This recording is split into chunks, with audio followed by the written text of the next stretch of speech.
шин санаа, залуусын оролцоо. Улс төрд шин манлайлагч. Зорилтод ТV төсөл. Өнөөдөр сонирхолтой бас сэдвээр ярилцах чинь. Тэгээд эндэж зэрэг манай клубын гишүүдэн цаг зав гаргаад суралцсан их баярлалаа. Тэгээд яг клубын гишүүний хувьд би бас нэг UBS-ийн урилгаад нэг төсөл дээр одоо нийгэм чиглэл хаанцны төсөл дээр ажиллаж байгаа. Тэгээд энэ төсөлтэй холбоотой асуудлыг яг клубын гишүүдэд бас нэг олон уралчдын үзлийн одоо бодлын үүднээс санаа оноогоо хуваалцъя. Энэ явж байгаа төсөл маань ер нь яг нийгэм танцсан учраас бас нийгмийн чиглэлд нь одоо хэрэгтэй юм хэрэггүй юм. Энэ төсөл маань ер нь одоо ямар хүмүүс оролцмаар ер нь ийм төсөл ер нь одоо бас байж болох уу гэдэг талаар бас санаа оноогоо хуваалцаад бас мэдээлэл солилцъя гэсэн. Өөртөө итгэлтэй, зоригтой, өдрөг үзэл мэдрэмжтэй, өөрчлөх бүтээлч сэтгэлгээтэй, өөрийгөө сөрөх чадвартай Монгол залуусыг урайлан дуудаж байна. Та хөгжлийн сэвчин, та хөгжлийн академи сурна, та хөгжингүй оронд суралцсан Монголын хөгжлийг та манлайлна. Улс төрд шин үерлээ. Улс төрд шин од төрлөө. Шин санаа залуусын оролцоо ТV зорилттой төсөл. Бүтэн жил өрсөлдөн. Төслийн санаачлагч, ерөнхий зохион байгуулагч, UBS телевиз, төслийг хамтран хэрэгжүүлэгч EBI хүрээлэн, Монгол сан, Liberal House бодлогын судалгааны хүрээлэн, улс төрд шин манлайлагч, зорилтод ТV төсөл. Шин үеийнхнийг одоо гаргаж ирэх боловсрол төрсэн төсөл л дөө. Тэгээ энэ төслийн чиглэлээр хүмүүс өөрсдөө хүмүүс үзлүүдлийг тодорхой танилцуулга хийгдсэн байгаа. Тэгэхээр үзээд бас сандуудлаа хавалцаач гэж хүсэж байна. Залуучуудын үгийг олон нийтэд хүргэнэ гэдэг тийм төвхтэй зах зээлийн үед бол их төвхтэй байд юм шиг байна. Одоо харах ангийн дарга марга хүмүүсийг ангитай сонсдог ч юм уу эсвэл нэг тэ одоо нийгмийн асуудал ярьж байгаа хүнийг багийн урал дээр залуу хүн яриул аргатай бол нэг сонсох нь баг шүү дээ. Залуучууд ч тэндээс хол юм шиг байна. Ерөнхийдөө харахад. Тэгэхээр энэ нэвтрүүлгийн одоо миний харж байгаагаар бол мөн чанар нь бол энэ залуучуудад үг хэлэх эрх өгж байгаа энэ бол асар том залуучууд байхгүй боломж юм байна л да. Тэгээд өөрийнхөө үжил бодлыг ер нь Монгол улсын иргэний хувьд би ямар үг хэлмээр байна? Нийгмийн төлөө, иргэдийн төлөө, өөрчлөлтийн төлөө тий. Тэгээд хувь хүнийхээ хувьд би хэн болж төлөвшснөө харуулна гэдэг бол миний бодлоор их том боломж. Тэгээд залуучуудаа сонсох цаг юм байна гэсэн тийм нэг талаас нь нэвтрүүлгийн нөгөө нэр нь бол залуучуудаа сонсъё гэсэн тийм л утгатай нэр юм байна гэж би бодож шүү дээ. UBS-ийг харж байхад UBS нийгмээр хандсан нөгөө мастер үлсэн нэвтрүүлэг төсөл хэрэгжүүлдэг телевизээ. За жишээлбэл нөгөө дуулдаг залуучууд нэвтрүүлэг байна те. Тэрнээс байж байгаа байна. За тураад ихслээд игээд байж байна. За төв орон төвийг жүжигсэн аяас чадварсал. Тэгвэл улс төрд одоо залуучууд гарч ирэх бас нэг хэцүү байдаг юм л да. Одоо нөгөө ярьдгаар дараа нарын сүнхийг барьж бүдгч гэдэг юм уу те. Эсвэл хэн нэгний одоо гарвал лоббигоор ч юм ямар нэгэн байдлаар одоо улс төрд өөрөө гарч ирэх тэр нэг боломж нь. Замаар дамжих. Тэр замаар заавал дамжих хэрэгтэй юм шиг. Одоо тэр нь одоо өнөөдөр хүртэл бүр ингээд бүр одоо улс орны хэмжээнд хэд бүр сум те бүр аймаг сумын хэмжээнд хүртэл бүр яг тэр системд очсон гэж байгаа. Тэгэхээр энэ залуучууд өөрсдөө одоо яг боловсрол эзэмшсэн эх орны хол юм хийж байгаа ч юм уу өөрсдөө ийм их хүсэл сонирхолтой яг залуу хүн тэр ирчүүж штэ тэрэн дээр гарч ирэх боломж байхгүй юм шиг харагдаад байгаа шүү. Тэгээ UBS бол энийг дэг санаалсан гэж би ойлгож байна. Тэгэхээр энэ боломжийг залуучуудад нээж өгч байгаа талбар гэж хараад байгаа байхгүй. Залуучууд өөрсдөө хэлэх талбар зүгээр л чөлөөт нэгэд орчих. Тэгээд залуучууд өөрсдөө орж ирэл оролцоод тэнд нь үзэлцэл ингэж харж. Тэр нэг юм асуудал байна. Одоо энэ чинь телевизэн баатар болчихж байгаа шүү дээ. Тэгээд бид нар одоо продакшнаар наачсан бол тэр чинь телевизэн баатар чинь олны танил гэдэг лөө айгүй ойртож явна шүү дээ. Тэр хүнийг бүх талаас нь хүмүүс сорих байхгүй. Дуучин бол би гоё дуулдаг гэдэг шалгуурт тэнцчихвэл ерөнхийдөө гадаад төрхийгдэнтэй өөрийнх нь авьяас мөн чанар. За энэ шалгуурын чинь хамгийн гол мөн чанар нь ямар хүн бэ? Ямар мэдлэгтэй вэ? Ямар одоо тэ бас шийдлийг ерөнхийдөө өөрөө гаргахыг бас оролддог вэ? Яг доктортой энэ хөтлөө явдаг уу гэдэг. Тэгэхээр бидний одоо хайж байгаа одоо юу гэдэг энэ нэвтрүүлэгт оролцож байгаа хүмүүс бол нэлээд өндөр шалгуурт бас өөрийгөө сориод тэр хэмжээгээр энэ хүмүүс өөрсдөө хүмүүст илүү их өөрийгөө ойлгуулах боломж. За одоо улс төрийн тэ замаар нь ботох юм бол богино зам байж байгаагүй л би улс төр талаас нь сайн мэдэхгүй. Гэхдээ улс төрийг өөрөө миний бас нэг ажлын амьдралын нэг тэ салшгүй хэсэг байж болно гэж залуучуудад бол энэ бол асар богино зам шүү дээ. Гүүрээр л давчилж шүү дээ. Гэхдээ мангар хариуцлага байхгүй. Хонхныхоо хувьд төрөө бид өөрсдөө сонгож байгаа. Тэгээ манай залуучууд сонгуул оч саналаа өгдөг. Тэнгүүд баахан ахмад настай өвөө эмээнэр одон тэмдгээ яриалгаж чаа саналаа өгч. Нэгсэндээ тэр төрд бол залуучууд хувь эзэмшдэг. Өөрийнхөө акцийг хувьцааг аваагүй. Тэгээд дараа нь залуучуудыг сонсохгүй байна, бодохгүй байна, дэмжихгүй байна, олж харахгүй байна гэд бас гомдлоод тахт бол үнэхээр хэцүү болчихж байгаа байхгүй. Тэгэхээр дээр нь улс төр маань бол одоо юу гэдэг нь рок, попт ч бай, спортт бол ингээд үргэлж ингээд нэг шудраг шалгуураар үе солигдож идэг. Байгалийн хуультай ч гэсэн холбоотой. Айл нэг хөгшин анзраг тэгээд 30 жил ингээд нэг тий өөрөө нөгөө чонноос сүргээ хамгаалж чадахгүй мөртлөө ингээд тариа хэлчихэл тэгэл яваад шинэ үе солигдож ихгүй одоо хүлээгдэж байгаа нэг ийм асуудал. Тэгээд гол нөгөө нэг нийт хүн амынхаа 3-2-оос үг залуучуудын дуу хоолой санал бодол хүсэл мөрөөдөл чинь төрийн бодлого үйл ажиллагаан дээрээс орж ирэхгүй нэг юм. Дээр нь үнэхээр энэ төсөлд ороод шалгараад гараад ирэх хүмүүс бол үнэхээр азан шовоосон аав хүүхдүүд эзэндээс ээж хүүхдүүд болчих. Гэтэ уус төр бол нэг тийм гоё бялуу идэх гээ, шахлаад долоох голоога тийм их гоё зүйл гэж бас хит одоо тэгж гин мөрөөдөлтгий байдлаар бол хандж болохгүй. Хэцүү хувь тавилан. Тэр хэцүү хөтөөг даван туулна гэсэн итгэл сэтгэлтэй хүмүүсийн төсөлд ороосоо гэж бодож байна. Тэгээс биш нэг ааваасаа асуугаад багшаасаа асуугаад интернетээс нэг жоохон хуулаа тэгээд нэг гоё эсээ биччихээд тэгээ өөрийгөө одоо ойрмод их хурлын гишүүн болно гэж бодох. Тийм боломж олцол байхгүй. Бие засаад гэрээ засна төрөө засна гэдэг хууль бол үйлчилж байгаа юм чинь. Манай энэ залуучууд бие сэтгэл хэл гурван сайн бэлтгэхгүй бол энэ шоунд орчоод өдөр нэг хүнлэг ариун хайр ирчээд оройн нэг зам дээр нэг хүнийг дундургуу мургуугаа залгаад Орос Монгол төвд янз бүрээр хараад ингээд ирэхгүй бас эртхэн ингээд хүүтэн мөстөө ус толгоор бас асуулж байгаа юм шиг болж байгаа аюу өндөр хариуцлагатай 2-3 дунд жүжиглэх юм бол асуудалтай насан туршдаа тайзан дээр байна гэсэн үг шүү дээ. Улс төрчийн хувьд гэдэг бол өсвөрлээ. Насан туршдаа тайзан дээр байна. Тийм болохоор энэ митиг бас сайн бодож ороорой л гэж эхнээс нь хэлэхгүй. Энэ төслөр нь үнэхээр гоё сонирхолтой, хэрэгцээтэй. Тийм үү. Телевизээр чи нийгмийн бодлого ярьчаад дараа нь залуу хүн чи яах вэ гэж явж болохгүй болохоор их залуудаа л хариуцлагын төвшөнд л очиж байна да энэ хүмүүс бол. Гэхдээ үннийг хэлэх хэрэгтэй л да. Гэтэ энийг даваад гарч ирсэн чи шилдэг. Энийг давах эртхэн давах. Дундаж ойлголт. Насны залууд аавын бие. Жил юм уу жил явах тэр чинь шалгуурд нь тийм. Тэгвэл одоо цүнхөрөөд 8 жил явах гэдэг байгаа байхгүй. Тааны хүсээд байгаа шиг тийм романтик цэвэр ариун юм биш ээ гэдгийг л бас нэгдүгээр ойлгуулж байна. Яг түрүү нөгөө презентацээр энэ юуг нь харуулъя л да. Хүн амын суврах гэдэг байдаг угаасаа тийм. Тэгээ манайх айгүй зөв байдаг гэж нөгөө одоо юу гэдэг статистик хүмүүс ярьдаг байхгүй. Өөрөөр хэлбэл энэ нөгөө зөв нийгэм. Өөрөөр хэлбэл бүтээх тэр хэсэг нь бол дөнгөж өсөж байгаа. Нийгмийн халамж шаардсан нөгөө нэг хэсэг нь бол бага. Нөгөө нэг одоо хөгшөрсөн Европ ч юм уу Японы нийгэм энэ чинь эсрэгээр ийм болсон. Бүтээгч нь бага, хүн ам цөөрч байгаа. Нийгмийн халамж авах хэсэг нь хэсэг бол. Тэгэхээр энэ өөрөөр хэлбэл энэ хүүхд залуучууд гэж яриад байгаа хэсэг нь бол улс төрийн онлоор бол одоо олонх нь юм байна. Олонх нь мөртлөө эдгээр өөрсдөө эрхээ эдэлж чадахгүй. Тий. Аюунаас ихээр нөгөө улс төр сонирхгүй. Эдрийг сонирх боломжийг өгөхгүй. Зөв мэдээлэл өгөхгүй. Зөв мэдээлэл гэдэг нь болохоор мэдээлэл өгөөд байгаа хэлбэрүүд нь тэдэрт сонирхолтой биш. Учираас энийг бас хийх шаардлагатай болсон болов уу гэж бодоод байгаа. Яг гэвэл тэр залуучууд өөрсдөө сэтэлтэй байж энд орохыг хүсэж ийж энд орж өөрсдийнхөө үзэл бодол өөрсдийнхөө эрх ашигыг хамгаалж ийж залуучууд нийгмийн бодлого зөв явах юм шүү. Тийм болохоор нөгөө бие даагч чиг дэвших тийм боломжийг олгож гинэ гэж би ойлгоод байгаа байхгүй. Одоо өөрөөсөө зүгээр тааралцсан хүн л улс төрд орохороо аятайхан амьдарч болдог гэсэн нэг тийм аялал дунд. Бизнес гэж байна. Улс төрд орчвол амтайхан амьдрна гэж. Тийм. Улс төрд орчвол аятайхан амьдрна. Хүн шиг амьдрна гэдэг.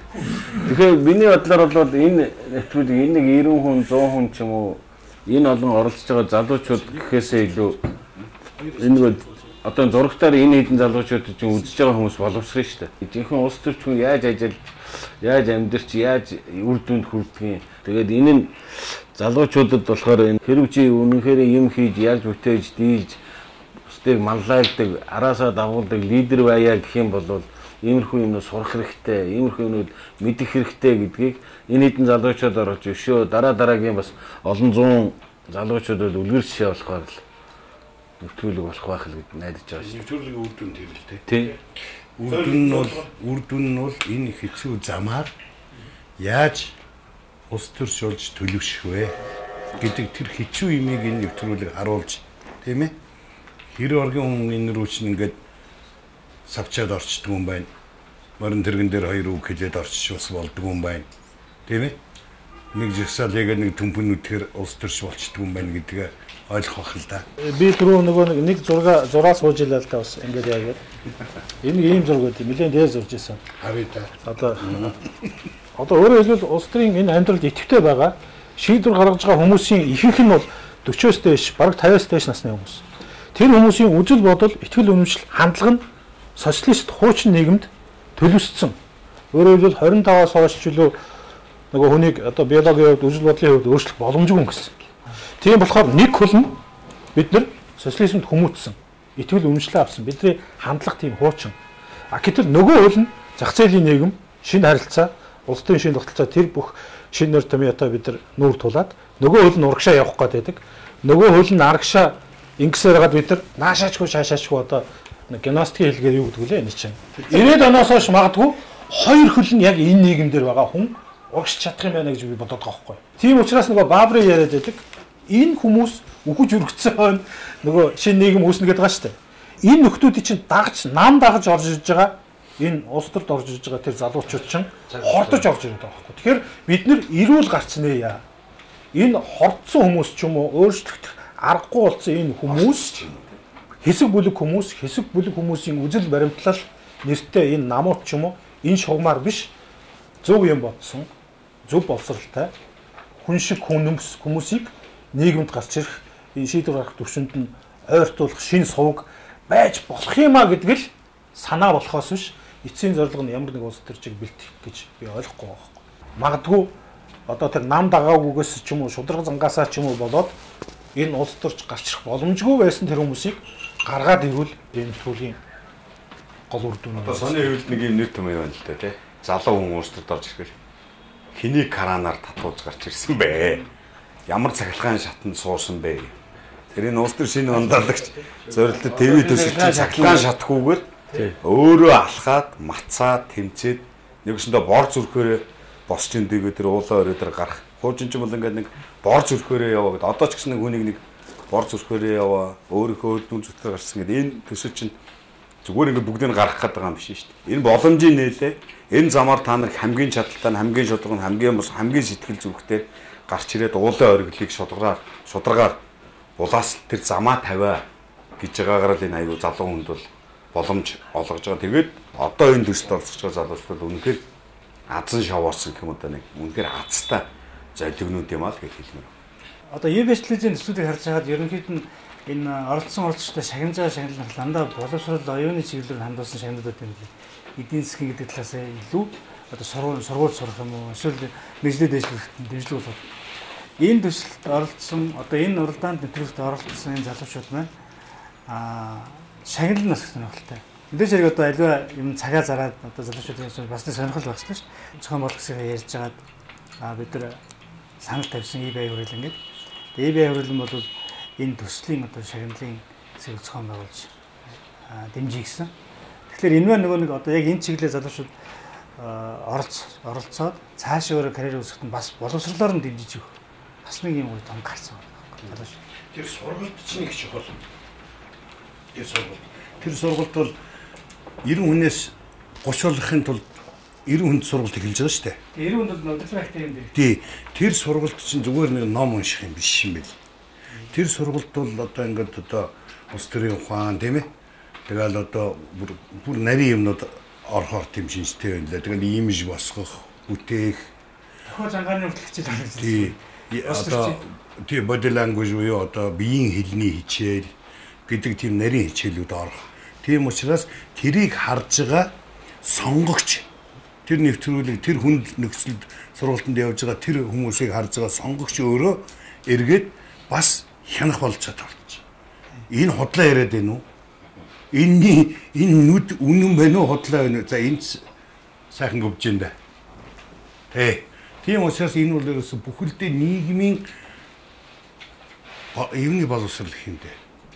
Улс төрийн боловсролын хэмжээний л гэдэг байхгүй. Энэ асар том боломж залуучуудад өөрийгөө таниулах, өөрийгөө таних, сурах, суралцах айгуу тийм тэгш шудраг өрсөлдөөн шудраг боломж олгож байгаагаар айгуу тийм мундаг сайн төсөл юм байна.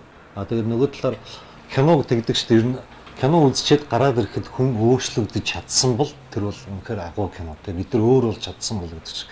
Тэрнтэй адил энэ төслийг эхлээд дуусаад бүхэлдээ үзэгчд бид нар одоо нэг юм ингээд яхад бид нар өөрчлөгдөж чадсан бол энэ бол одоо үнцэн тий одоо үнцэн байгаас нөгөө талаар энд миний ойлгож байгаа зөвхөн улс төрч биш магадгүй ерөөсөө л манай Монголын одоо 21-р зууны 100 тийм болч юм уу одоо иргэний манлайлагч нарыг одоо төрүүлж ийн гэдэг гэж ойлгож штэ 21-р зууны хөгжил 21-р зууны Монголын хөгжил юу вэ?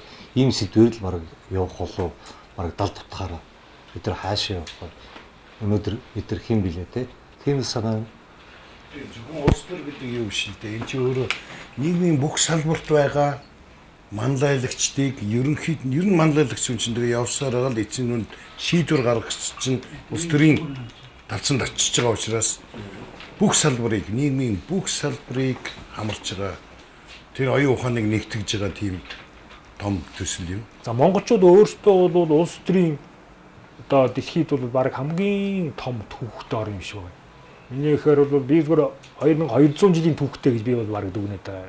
Үннүгүйээс бол төрийн зохион байгуулалтанд орсон гэсэн бас. Зүгээр сүүлийн үеийн улс төрийн жаахан бүгссэн, бохирдсон гэж яриад байгаа энэ бүх юм бол юунаас болоод байна гэж зэрэг мэдээж хэрэг баялагын бас энэ сонирхлуудаас хамааралтай юм болцсон. Тэгэхээр энэ дээр л одоо бохир заваан гэдэг нэрийг цэвэрлэх энэ мэрэгжил гэдэг түрүүмийг яг хэллээ. Энэ мэрэгжил бол одоо бохир мэрэгжил гэж байдаг шүү дээ. Бохир одоо жишээ нь сан техникийн ажлыг залуучууд бол хийдэг шүү дээ. Тэр цэвэрлэдэг шүү. Тэгэхээр цэвэрлэхээс бол зам байхгүй. Тэгжиж хүн сайхан амьдрын тэрийг бол. Тэгэхээр залуучууд энд орно. Орохоос бол зам байхгүй. Тэгэхээр орох гэж яах гэдэг энэ дээр орж байгаа залуучууд уриалахад бол энэ рүү орох хэрэгтэй. Бидний амьдарч байгаа орчин тэр чигтээ улс төрийн л орчинд амьдраад байгаа. Одоо бидний төлж байгаа татвар улс төр явж байгаа сургууль, хамгаалж байгаа цагдаа бүх юм маань ингээд улс төртэй холбоотой. Тэгэхээр энэ бүх татврын орчин бай, хуулийн орчин бүх юм маань өөрөө улс төр учраас энэ мэрэгжил дээр хүч зоригийг үзийгээд орж иж байгаа залуучууд би бол талархаж байна. Гол шалгуур нь бол минийхээр бол гол шалгуур бол улс төрч болох хүнд юу? Ер нь улс төрийн энэ салбарыг сонирхож байгаа залуучууд бол нэгдүгээр зэргийн шалгуур бол шудраг байх юм уу гэж байлаа. Одоо шудраг байх гэдэг нь чухал болохоос биш мэдлэгтэй байх, боловсралтай байх, баг бүгдийг мэддэг байх нь бол их юм шалгуур биш байхаа. Тэгэхээр ерөөсөө төрөлхийн шудраг замтай тийм шударгаар байх, шудраг одоо хуулийнхаа дагуу одоо ажиллаж амьдрах нөхцөл болцоог их эрхмэлдэг энэ залуучуудыг л нэвтрүүлгээс шалгаруулсан гэж бодож байгаа юм л да. Хамгийн гол нь та нарын амьдралын хэв маяг те хүсэл зориг үн цүүлийг чинь мэдэрдэггүй хэн нэгэн хөгшин баагийн та нарын өмнөөс шийд гаргаад та нарын амьдралыг өөрчлөх гээд шийдээд байна. Шийдээ гаргаад байна. Тийм болохоор та нар өөрсөн чи энэ байгаа боломжийг одоо бидний үндсэн хуулийн төр бол уг нь боломжтой шүү дээ бас эрхтэй байгаа байхгүй. Энэ боломжоо бүрэн дүүрэн ашиглаач. Доор хийжил сонгуула ухамсартайгаар өгдөг болчооч л гэсэн тийм л нэг санаа шүү дээ. Түүнээс биш бид нар нөгөө хамаг муухай бузар булай тэр нэр томьёон дунд улс төрийг хамруулчаад угаасаа бохир заваан зүйл байдгийг би энэс хол байна гэж ярьж байгаа нь бол өөрөө бас нөгөө их хариуцлагагүй юм аа л гэдгийг хэлэх гээд байгаа байхгүй. Энэ чавнд оролцож байгаа хүмүүс улс төрт өөрсдөө их дуртай байгаас их олон мэрэгжил байгаа. Ер нь од болох олон арга зам байна. Оюун ухаанд хүн бол ер нь өөрийгөө илэрхийлэх хэрэгцээтэй шүү дээ. Амтнаас ялгах нэг хэрэгцээ. Гэр бүлийн үрээнд, дотог овог аймгийн үрээнд өөрийгөө илэрхийлэх хэрэгцээтэй байхгүй. Тэгэхээр зарим нь дуулаад дуулах авьяастай дуулаад хоолоо олоод яв. Идээд яв. Тэр нь шиг улс төр дуртай хүн бол улс төрт авьяастай. Дуртай юмдаг хүн авьяастай. Тэгэхээр олон мянган мэрэгжил, олон янзын мэрэгжил дотроос энэ миний амьдралын зам муу юм а гэдгийг сайнтай нь муутай зөв тунгааж шүүгээд ингээд улс төрийн замаар замнаасаа гэж бодож. Орнод явж байхад залуучууд бол зохион байгуулалтанд одоо орсон сум аймаг хороо дүүрэг бол байна. Тэр нь одоо тухайн одоо юунда орон нутгата нэлээд нийгмийн идэвхтэй хэсэг нь бас юм ч ордог юм байна шүү дээ. Тэрс хүний одоо хүчээр ингэ чирж оруулдаг. Өөрөө ингэ тэмцэж өөрөө ингэ шааждаг тийм залуучууд маань энэ одоо энэ хүүгүүлсэн ордог юм байл олон нийтийн чиглэл. Тэгэхээр орон нутгийн сая ингээд сурвалжлагаар мэдээлэлээр ингээд явж байхад бол залуучууд бол оролцох сонирхол байх шиг. Гэхдээ бас янз бүрийн. Жишээлбэл хорооны засаг дарга хийж байгаа залуу орох сонирхолтой байгаа байхгүй юу? Гэтэл тэр залуу одоо нэгд нөгөө тэр ажил хийж байгаа учраас тэрийг хаяад орж чадахгүй бас нөхцөл үүсэж байгаа байхгүй тий. Гэтэл аль нэгэн намын одоо харьяалд байгаа залуучууд байгаа байхгүй. Тэгэнгүүт тэр залуучууд болохоор одоо энэ төсөл чинь аль нэгэн нам амын харьяатай юм биш үү? Та нар одоо аль нэгэн намын захиалгаар хийгээд байгаа юм биш үү гэсэн юм хардталтууд бий болж. Тэгэхээр тэр нь болохоор бас нөө залуучуудыг хориг саалуулдаг байгаа байхгүй. Суманд байгаа тэр залуу өөрийгөө мэдчихсэн залуу маань ийм сумдаа байх сонирхолтой байгаа байхгүй. Сумдаа амьдрах сонирхолтой. Сумаас явах сонирхолгүй. Гэхдээ сумдаа тодорхой хэмжээгээр иргэдийн хуралд юм уу эсвэл одоо ямар нэгэн юунд нэр дэвшээд тухайн одоо орон нутгийн удирдлагт юм уу захиргаанд өөр ажиллах сонирхолтой. Тэгэхээр тэр залуучууд бас боломж байна гэдэг байна. Орон нутгийн танигдсан чухал байгаа байхгүй юу? Орон нутгаас явах сонирхол залуучууд байна шүү дээ. Энэ манлайлагч. Бизнес манлайлагч. Тэгэхээр ийм л дээ. Манлайлагч гэдгийг одоо юу гэдэг шалгуур одоо сонгуулийн санаа бодлын зах зээл гэж үздэг чинь яг салбарын талаас бол санаа бодлч өөрөө зах зээл. Тэгэхээр санаа бодлын зах зээл дээр ямар шалгуурууд хамгийн хүчтэй сонгогдоход бүтээгдэхүүнөр бол тухайн улс төр чинь ямар ч шин чанар хамгийн их зарагдсан. Тэгэхээр энэ бол яг үндэ бол бас тэр гэхийн тэмдэг байхгүй. Жишээлбэл заавал гадаадд төгсөн илүү босролтой тэгээ илүү улс төрч болно гэсэн ямар ч одоо тийм давуу тал юм байх. Тэр нутаг орноо илүү мэддэг. Тэр сэтгэл зүрх чинь бас янз бүрийн одоо хоосон хуура хөндөй гадаад үгнэр томьёотой мэдлэг освол гэдэг юмыг яаж үзэж байгаас хамаарч байгаа. Тэгэхээр энэ ард түмний сонголттой байдаг шалгуур талаас нь асуудлыг харах юм бол илүү амьдралд ойлгох боломжтой. Гол сорилт нь яг энд байх хэрэгтэй байхгүй. Манлайлагч болж гарч ирэх. Энэ өөрөө айгүй хүнд сэдв байхгүй хэрвээ зөв нэвтрүүлгээр үзвэл. За авиасыг шалгууруулах гэдэг чинь бас сонирхолтой тийм. Нэгэр ч энийг юу байсан сонирхолтой хийдэг тэрийг хүмүүс үзэж чаддаг. Улс төр гэхэр чинь одоо ингээд түрүүний улс төрийн авиас гэдэг юм дээр би бас мэдгүй л да яг ямар юм улс төрийн авиас гэдгийг.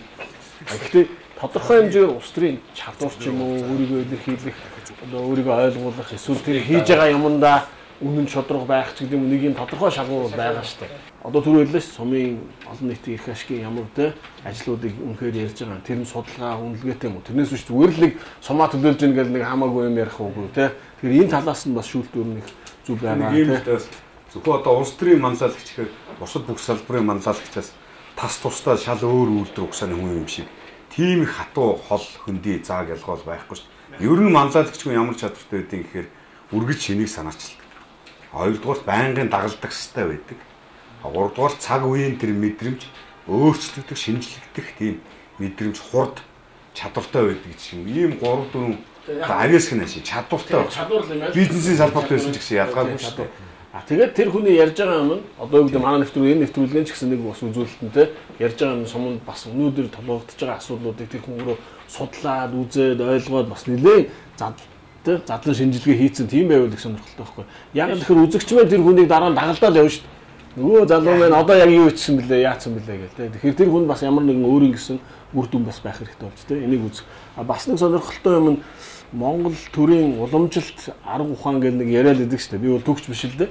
Гэхдээ энэ санаануудыг одоо байгаа энэ залуучуудаас ер нь уламжлалын ямар бодлого явах зүйтэй юм бэ гэдэг санааг бас энэ залуучуудаас нэгч өгөөч тэднээс бас шалгуур болж тавьвал Монгол гэдэг чинь өөрөө төр тусыг байгуулсан асар том шинжилгээ ухааны оюун ухааны юм улс сууж байгаа шүү дээ. Би шудраг гэдэг нэг хашгираад байгаа даач биш.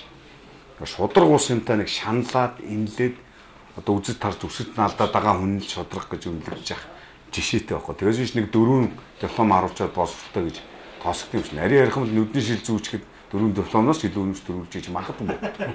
Тэгээ энэ төслийн далимд нэг Эренбаатарын дүүл гэдэг шиг нэг Эренбаатар гараа. Дараа нь Сарчигрва 30 Баатар гэдэг шиг Монголын улс төрийн аянд бас нэг шинэ элитийн батальон. Жавын 0 жигүүд. Тий, шинэ элитийн батальон тий тусгай тасаг гэдэг чинь нэг салаа зэрэг шинэ улс төрчдийн салаа зэрэг гараад ирэх юм бол энэ төслийн чинь үр дүн гол нь тэрлэх. Тэгээ бол нэг төлөвлөгийн явц тунтаа бас тэр хуулинд өөрчлөлт оруулах ч юм уу тийм кейсүүд бас байлаа шүү дээ. Улс төрч хамтарч лобби хийж хуулинд өөрчлөлт бодтой тэр чинь бодтой өрдөө. Яг хэлцэж байгаа яг нөгөө их хурлын гишүүдтэй хамтраад тэр хуулинд өөрчлөлт оруулах өөртөө бас хандыг оруулах боломжууд байна гэдэг чинь түрүүний ярьдаг нөгөө нэг шагнал гэдэг шиг юм байна. Түрүүний гарааны ижил нөхцөл янз бүрийн төвшнөөс ирсэн залуучууд өрсөлдөх тухай дээр бол одоо жишээлбэл сайн хүн байж болно, шудраг хүн байж болно, санаачлагтай, идэвхтэй орон нутагтай. Тэгсэн мөртлөө тэр хүнд нөгөө дутуу байгаа чадваруудыг нөхөх боломжийг бас энэ төсөлд олгосон байгаа байхгүй. Өөрөөр хэлбэл 90 хүнийг сонгочоод удирдлагын активд сургая гэж байгаа. Одоо тэр хүн өдөө орон нутагт өссөнийхөө одоо юу гэдгийг тэр одоо төлөөсөнд зэгстэй боловсрол олж авч чадаагүй байж болно тийм ээ. Хэлний боловсрол, удирдлагын ухааны боловсрол олж авч чадаагүй бол тэрийг өгөх боломжоор хангая гэж байгаа байхгүй. Богино хугацаанд ч гэсэн удирдлагын номын дөө сонсон институт одоо академи ямар нэртэй болсон юм. Тэрэнд сургая гэж байгаа. Тэгээд дараагийнх нь бүр daajаа хэлнийх нь боловсролоор одоо бүр нэг юу одоо бүлгэлчээд анхан шатны боловсрол өгчөөд Америкт очиод англи хэл дээр хичээл ойлгох хэмжээнд хүртэл нь англи хэлний боловсрол энэ төр өгье гэж байгаа байхгүй. Тэгэхээр энэ нөгөө нэг боломж гэсэн категорид хамаарагдаад байгаа байхгүй. Тэгэхээр бид нар ч нөгөө оюун санааны нээлттэй зах зээлийн шоу хийж байна л да. Тэгэхээр энэ тэр хүмүүс өрсөлдөж гин гэдгээ давхар өөрсдөө бодох хэрэгтэй юм байна л да. Тэрнээс биш яг хөө мэдээж гой зангаж өгөө гой замцтай тэгээд тэрч бас чадвар. Тэгэхээр бүх талын чадвар гэдэг энэ их сонирхолтой нөхцөл юм байна би харж. Тэгэхээр энэ шалгах юм бол бас нэлээд шилдэг байх тэр шалгуурын те давааг давах тийм боломж бас харагдсан байгаа юм байна л те. Тэргүүрээ бол энэ үнэхээр сонирхолтой юм байна. Томоор ингээд хэрэгжсэн энэ проект их амжилттай болоод яах юм бол ерөөсөө энэ одоо өнөөдрийн байгаа study factor тийм ээ бохир улс төрийг сэргийлүүлэх ихний л том одоо ажил гэж би ойлгохгүй байна шүү дээ. Анхаарал хандуул. Энэ 30 шилдэг шалгана гэж шүү дээ. Миний эцэс төгсгөлд нь нэвтрүүлэг энэ төсөл дуусахад 30 шилдэг төсөл бараг магадгүй те том жижиг хамаа авахгүй санаанууд жижигээс ахуулаад том орон нутгаас ахуулаад олон улсын хэмжээнд ч байж байгаа. Тэр шилдэг 30 чинь хамгийн шилдэг нь гэсэн тийм хатуу зүйл ерөөсөө биш шүү. Яг гоо тийм ээ 31-т нь бас шилдэг байж болно 32 дугаар тэрийг хожим хойно тэр улс төрийн хувь заяа өөрийнх нь санаачлах идэх зүтгэл тэгээд аз хиймэр зөндөө олон нийлж иж нийгэм улс төрийн тохироо энэ төр нийлж иж явна. Эцсийн нүнд бол энд оролцоход 4500 бүгдээрээ л аав өхөө ээж өвтөд бүгдээрээ л Монголын улс төр шинээр орж ирэх гэж байгаа тэр давлгаа واخгүй. Нэг инженеэр зүгээр яг тайлбарлаад хэлчихэд бид нар ямар нэгэн мис шалгаруулах гэдэг юм шиг. Бид нар гоо сайхны тухай энэ гоо сайхан ертөнцийг аврах тэр боломжийн тухай зэгцтэй ойлголт мэдээлэл хүмүүст өгөх гээд байгаа маа. Түүнээс биш мис шалгаруулахгүйгүй шүү. Нөгөө талаас үнэхээр одоо дотроо шудраган гэж болно шүү. Тэр хүний сэтгэл дотор үнэхээр шудраг шин чанар байна уугүй юу гэдгийг энэ төслийн шүүгчт нь ч бай, үзэгчт нь ч бай яаж мэдхий. Тэгэхээр би бол үнэхээр шудраг хүн шүү. Би үнэхээр тодорхой эзээ санаатай ирээдүйтэй улс төр залуу шүү гэдгээ ойлгуулахад бас арга техник, чадвар, технологи бол зайлшгүй шаардлагатай. Энэ төсөл ийм чадруудыг хөгжүүлэх гэж байгаа энэ төсөл айгуу чухал. Зүгээр ийм төсөл Монгол бүр огт анх удаага эхлэх гэж нэг бас үгүй. Одоо бидний ирсэг нөхөд бол 2004 онд Монголд анх удаа шилдэг 76 улс төрч гэдэг юм арга хэмжээ зохион ус. Тэгтээ тэр бол угаасаа улс төр дуугаа хүмүүсийг энэ шилдэг юм гэл нэрлэлцснээрээ бас саар талтай сайн тал. Тэрийг нэрснийхээ төлөө бид нар бас их хэмжээний шүүмжлэлд өртөгдөж байгаад тэр хавар нь анх удаа Улсын хурлын гишүүн босоо одоо Улс намын гаан төмөр гэдэг юм уу одоо энэ улуурхан сайд гаа гэдэг юм. Анх удаага яг тэр арга хэмжээнд дээрээс анх удаа өргөмжлөд ингээд улс төрийн замлаа засч байсан. Энэ тохиолдол бас байгаа. Энэ төсөл бол нөгөө процесстой илүү залуучуудыг нөгөө өчигдөр биш маргааш сонгож хүн чухал байдаг учраас илүү давуу талтай байна. Аль ч орны залуучууд ер нь л улс төрийг их сонирхон одоо энэ нэвтрүүлгийн бол найзууд нь орж ийн, ангийнх нь хүүхэд нь орж ийн, нутгийнх нь нэг залуу орж ийн гэхээр зэрэг дараагийн сонгуульд илүү үр дүнтэй болох нь л энэ нэвтрүүлгийн үр дүн болж гарч ирэх байх гэдэг. Яг энэ дээр бас ингэж хараад байна. Улс төрийн бас яг өнцгөөс нь хараад үр дүнгийн одоо улс төрийн одоо сонгууль руу чидэг чиглэлх нь бас арай өөр болчих. Телевизийн хувьд болохоор одоо яг харж байгаа нь сая нэг талбар гэсэн тийм дуулдаг хүмүүсийн талбарын нэлээд төвчлээ. Тэгээд жүжиг хүмүүсийн талбарын нэлээд. За улс төр сонирхолтой залуучуудыг бас ийм орон зай байгаа мэн гээд ИБС хараад. Тэгээд ИБС-ийн хувьд бол би одоо яг зүгээр өндлөнгөөс харж байгаад энэ бас нэг риск юм шиг санагдаж байгаа байхгүй телевизийн төслийн хувьд бол магадгүй бүтэн жил яваад таас жил яваад энэ одоо үзэгчтэй байх уу гэдэг үзэгчгүй байх уу сонирхолгүй сэдв ярихад хэцүү те ийм хэцүү сэдвийг ингээд тавьчихараас хэцүү.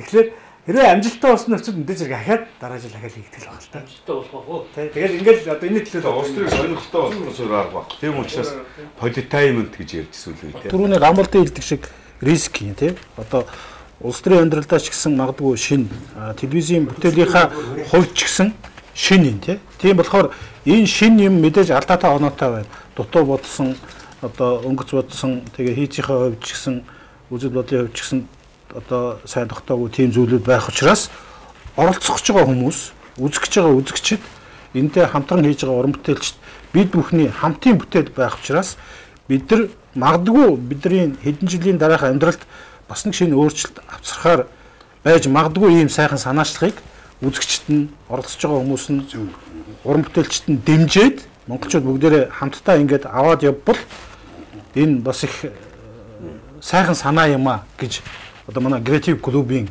уран бүтээлчд нөхдүүд үнэлж байна, дүгнж байна, дэмжиж байна. Тийм болохоор үзэгчд минь энийг зөв талаас нь юм болгоныг л улс төрийг шүүмжилдэг, төр засгийг шүүмжилдэг энэ байр сууринаасаа биш бас болох бүтэх гэрэлтэй гэгээтэй талаас нь харж энийг зөв дэмжиж авч явж зөв үзэл бодолтой хүн шиг шудраг зөв залуучуудыг гаргаж ирэх боломжийг бүгдээр хамтдаа хайцгаая л гэж уриалмаар байна. 5,500 ч бай тэр санал өгөөд орж ирж байгаа тэр бол одоо маш зоригтой залуучууд байгаа байхгүй. Маш зоригтой залуучууд.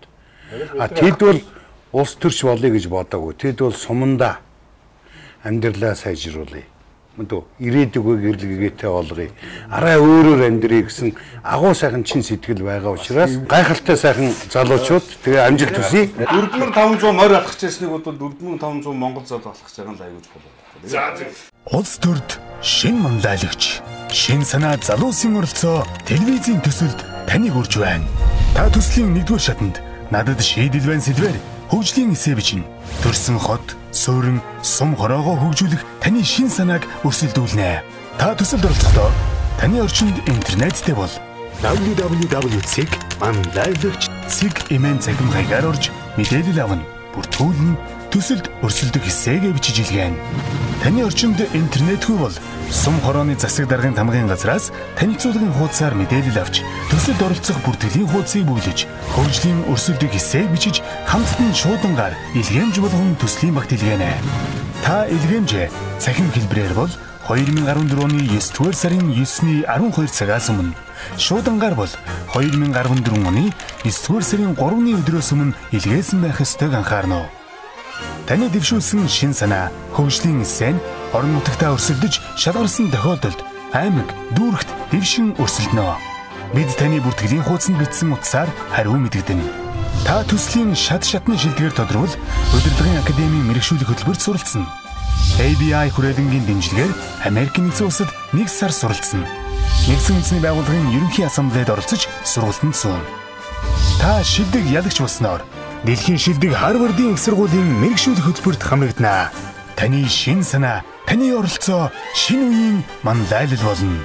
Улс төрд шин манлайлагч.